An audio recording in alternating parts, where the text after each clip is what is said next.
Assalamualaikum warahmatullahi wabarakatuh. Perkenalkan, saya Maila Huwaina Hidayat dengan NIM 8604032668. Pada kesempatan ini, saya akan memaparkan tugas akhir dari mata kuliah perkembangan peserta didik mengenai modul 6 tentang pengenalan teori dan tahapan perkembangan sosial dan emosional. Pada kegiatan belajar 1 mengenai perkembangan emosi, temperamen, dan keterikatan attachment, menjelaskan setiap anak memiliki kelebihan dan kekurangan yang menjadikan mereka berbeda. Di dunia pendidikan, pembelajaran untuk peserta didik harusnya dapat memenuhi kebutuhan dan sesuai dengan kemampuan peserta didik yang berbeda-beda. Maka pada modul ini, kita akan mempelajari tentang aspek perkembangan sosial dan emosional. A. Definisi emosi. Emosi adalah perasaan atau efek yang terjadi ketika seseorang berada dalam interaksi yang penting baginya, dengan ditandai oleh perilaku yang mencerminkan atau mengekspresikan rasa senang atau tidak senang dari seseorang yang sedang berada dalam suatu kondisi atau transaksi. Yang dimaksud dengan ekspresi rasa tentunya dapat menggambarkan banyak hal, seperti rasa senang, sedih, takut, marah, dan lain-lainnya. Untuk lebih jelas lagi, memahami apa yang dimaksud dengan emosi, kita dapat mempelajari tahap perkembangan emosi. B. Tahapan perkembangan emosi. Ada 7 tahapan perkembangan emosi. Yang pertama, pada usia 0 bulan atau lahir. Pada tahap ini, beberapa ahli percaya bahwa bayi terlahir memiliki emosi. Hal ini disebabkan mereka sudah terprogram secara biologis. Pada usia ini, mereka sudah dapat mengungkapkan rasa kepuasan, ketertarikan, dan kesusahan. Yang kedua, pada usia 2-7 bulan. Pada usia ini, bayi sudah mulai dapat menggambarkan berbagai macam ekspresi seperti marah, takut, gembira, sedih, dan terkejut. 3. Usia 1-2 tahun. Tingkat emosi pada usia 1-2 tahun sudah lebih kompleks. Mereka mulai memiliki rasa malu, iri, menyesal, dan bangga. Perasaan itu dapat disebut juga self-conscious, karena pada tahap ini kemampuan kognitif anak sudah berkembang dan juga menerima stimulus dari luar, sehingga terciptalah peningkatan kompleksitas ekspresi emosi. 4. Usia 3 tahun. Pada tahap ini, anak sudah mulai memiliki kemampuan diri sendiri untuk dapat menilai baik dan buruk, atau dengan kata lain sudah memiliki self-evaluation. 5. Usia 4-5 tahun. Pada usia ini, anak dapat mengekspresikan perasaan malu, iri, menyesal, bangga, baik, dan buruk. Itu semua disebabkan anak sudah memiliki self-conscious dan self-evaluation. 6. Usia 6-13 tahun. Pada tahapan ini, anak sudah memiliki rasa malu, gugup, self-touching, enggan, sombong, merasa bersalah, dan lainnya. Pada tahap ini, anak sudah dapat mengungkapkan emosinya sendiri tanpa bantuan. 7. Usia remaja sampai dewasa. Pada tahapan ini, seseorang memiliki kompleksitas emosi yang tinggi. Hal tersebut disebabkan tingkat kematangan emosi sudah baik, pengalaman dan stimulus dari lingkungan, serta tingkat self-evaluation diri tinggi, sehingga sudah sangat jelas bagaimana emosi itu ada dalam kehidupan sehari-hari. C. Faktor yang mempengaruhi perkembangan emosi. Yang pertama, dari faktor kematangan. Perilaku emosional yang matang dapat terjadi jika perkembangan kelenjar endokrin sudah matang. Itulah sebabnya bayi belum matang secara emosional, karena mereka masih kekurangan produksi kelenjar endokrin yang penting sebagai penunjang reaksi psikologis terhadap stres. Kedua, faktor belajar dari lingkungan sekitar. Yang pertama, trial and error. Anak belajar mengekspresikan emosinya dengan cara coba-coba. Setelah itu, mereka mengeliminasi perilaku yang tidak memberikannya kepuasan. Yang kedua, meniru. Anak mengamati lingkungan sekitar, lalu menirukan lingkungan sekitar yang diamati. Yang ketiga, mendefinisikan. Yang ketiga, mengidentifikasi. Sama dengan belajar meniru, Hanya saja di sini anak lebih memilih lingkungan yang mempunyai ikatan dengannya, sehingga keinginan anak untuk menirukan orang tersebut lebih kuat. Keempat, mengkondisikan. Anak mulai mengkondisikan diri untuk mengekspresikan emosi. Kelima, berlatih. Anak mulai berlatih mengolah emosi dengan bimbingan orang dewasa, di mana anak akan berlatih untuk mengendalikan emosi ketika mendapat rangsangan. 1. Definisi temperamen. Temperamen adalah kecenderungan seseorang untuk merespon dengan cara yang dapat diprediksi terhadap peristiwa lingkungan, termasuk merespon tingkat aktivitas, lekas marah, ketakutan, dan kemampuan bersosialisasi. Temperamen anak diklasifikasikan menjadi 3. Yang pertama, temperamen anak yang mudah atau easy child. Artinya, anak dengan mudah sekali bersosialisasi dengan orang lain, mudah diatur dalam aktivitasnya, dan mudah menyesuaikan diri dengan lingkungan. Yang kedua, temperamen anak yang susah diatur atau difficult child. Artinya, anak dengan temperamen ini sulit dalam melakukan aktivitasnya. Dalam bersosialisasi dengan orang baru, mereka takut dan mereka sering menangis, bahkan ketika mereka tidur pun mereka gelisah. Ketiga, temperamen anak yang berada di tengah-tengah atau slow to warm up to chill. Artinya, anak dengan temperamen ini memiliki respon yang lambat. Dalam mencoba sesuatu yang baru, mereka cenderung bersikap pasif. Tetapi ketika hal baru tersebut diulangi, mereka menjadi tidak tertekan. 2. Faktor yang mempengaruhi temperamen. Yang pertama, faktor lingkungan. Faktor lingkungan sekitar yang kurang baik dapat menyebabkan anak memiliki temperamen difficult child. Oleh karena itu, bagi orang tua dan pendidik penting sekali untuk membuat lingkungan pembelajaran yang ramah anak. Kemudian, faktor kedua, yaitu faktor biologis, atau yang sering disebut faktor keturunan. Faktor keturunan ini tentunya menjadikan kondisi temperamen tersebut telah dibawa sejak lahir. D. Definisi keterikatan atau attachment.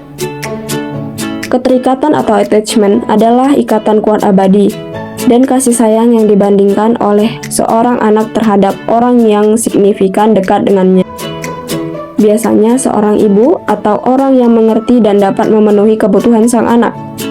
Keterikatan merupakan bentuk keterikatan emosi antara satu orang dan orang lain. Keterikatan ini berasal dari kedekatan fisik secara konsisten yang berdampak pada kedekatan emosional. E. Teori-teori terkait keterikatan atau attachment. Ada 4 teori yang berkaitan dengan attachment. Yang pertama, teori psikoanalisis merupakan teori yang berusaha untuk menjelaskan hakikat dan perkembangan kepribadian manusia.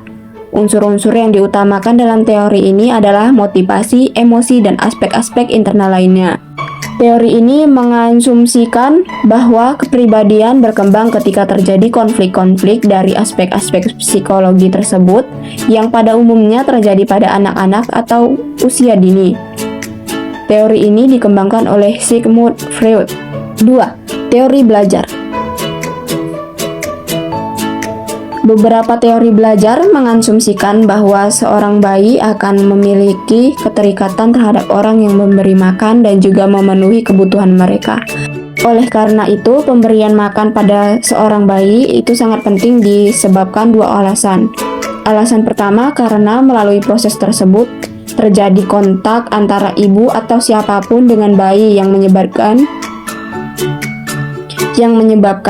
meningkatnya ikatan antara keduanya. Alasan kedua, proses ketika sang ibu memberikan berbagai macam kenyamanan seperti memberi makan, menghangatkan, sentuhan, dan lain-lain.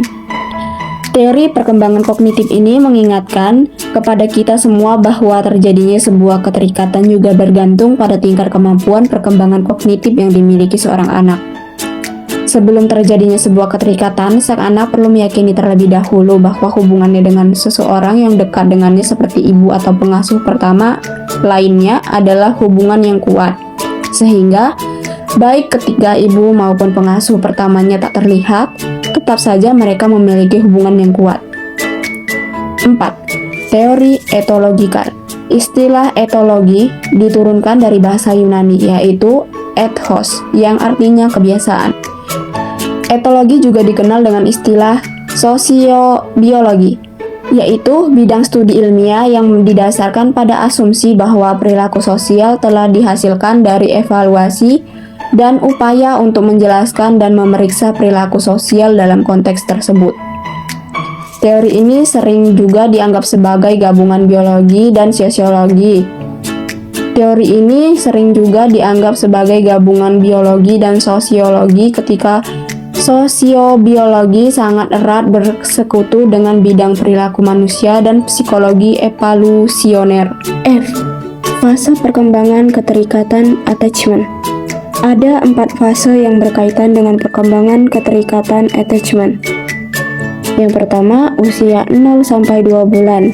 Pada tahap ini, bayi belum bisa membedakan orang-orang di dekatnya. Bayi belum memilih-milih figur lekat dan mengenali orang di dekatnya. 2. Usia 2-7 bulan. Pada usia ini, bayi mulai mampu mengenal orang-orang di sekitar. Apabila ia sudah kenal dengan seseorang, dia akan merasa lebih aman dan nyaman. Dari situ, kita bisa mulai menciptakan kelekatan dengan cara sering berada di dekatnya. 3. Usia 7-9 bulan sampai 2 tahun. Pada tahap ini, bayi telah mengembangkan keterikatan dengan ibu atau figur lekat lainnya. Bayi akan berusaha untuk terus dekat dengan figur lekatnya. Apabila berpisah, ia akan menangis. 4. Usia 2-3 tahun sampai ke usia 3 tahun ke atas. Pada tahap ini, anak merasa lebih aman dalam berhubungan dengan orang-orang terdekatnya. Apabila pada fase ini tercipta hubungan keterikatan yang aman, anak tidak akan merasa sedih selama berpisah dengan sosok yang dekat dengannya. G. Faktor yang mempengaruhi keterikatan attachment. Menurut Erikson, faktor yang dapat mempengaruhi keterikatan sebagai berikut. Yang pertama, perpisahan yang tiba-tiba antara anak dan sosok yang lekat dengannya. Perpisahan secara mendadak dapat menyebabkan trauma pada diri anak. Perpisahan mendadak yang dimaksud itu seperti kematian orang tua, perceraian orang tua, dan lain-lain. 2. Penyiksaan emosional atau penyiksaan fisik. Memberikan hukuman yang lebih bersifat menyiksa emosional atau fisik dapat membuat anak tidak ingin terikat dengan figur yang menyiksanya, sehingga dapat menyebabkan terjadinya keterikatan yang rapuh dan tidak aman. 3. Pengasuh yang tidak stabil. Ketika anak sering berganti pengasuh akan menyebabkan sulit untuk melakukan keterikatan. 4. Sering berpindah domisili. Sering berpindah tempat tinggal dapat menyebabkan anak kesulitan untuk menyesuaikan diri. Itu semua dapat mempengaruhinya untuk memiliki figur yang dekat dengannya. 5. Pola asuh yang tidak konsisten. Ketika pola asuh yang diterapkan kepada anak tidak konsisten, anak akan kebingungan untuk mempercayai figur yang dekat dengannya. Hal ini dapat mempengaruhi pola keterikatan yang terbentuk. 6. Figur lekat yang mengalami masalah psikologis. Orang tua yang mengalami masalah emosional atau psikologis dapat menciptakan masalah baru dalam berkomunikasi. Bahkan, terkadang anak menjadi sasaran masalah psikologisnya. H. Keterikatan pada usia dini, kanak-kanak, dan remaja. Yang pertama, hubungan keterikatan pada masa dewasa mempunyai kemiripan dengan hubungan yang terjadi pada masa kanak-kanak. Ada beberapa hal yang membedakannya. Yang pertama, figur keterikatan pada masa dewasa berubah. Orang tua bukanlah satu-satunya tempat berlindung dan berbagi mencurahkan kasih sayang. Figur keterikatan orang dewasa biasanya lebih ditunjukkan kepada sahabat, teman sebaya, atau pasangannya. Sedangkan pada masa usia dini hingga kanak-kanak tentunya figur utama adalah ibu atau pengasuh utama lainnya. Kedua, orang dewasa lebih bisa menoleransi perpisahan dengan figur dibandingkan masa kanak-kanak. Kemudian, lebih ditekankan lagi bahwa hubungan orang dewasa dengan figur keterikatan lebih luas, seperti pertemanan, persahabatan, percintaan, pekerjaan, dan sebagainya. Kesimpulannya, perkembangan sosial dan emosional merupakan proses yang berlangsung sejak lahir hingga dewasa. Emosi, temperamen, dan keterikatan atau attachment berperan penting dalam membentuk kemampuan individu. mengelola peran, berinteraksi, dan beradaptasi dengan lingkungan. Perkembangan ini dipengaruhi oleh faktor biologis, lingkungan, pengalaman belajar, dan pola asuh. Dukungan yang positif sejak usia dini akan membantu anak tumbuh menjadi pribadi yang mandiri, percaya diri, dan mampu menjalin hubungan sosial yang sehat. Sekian pemaparan materi saya pada modul 6. Jika ada kesalahan kata, mohon dimaafkan. Terima kasih sudah menonton materi yang telah saya paparkan.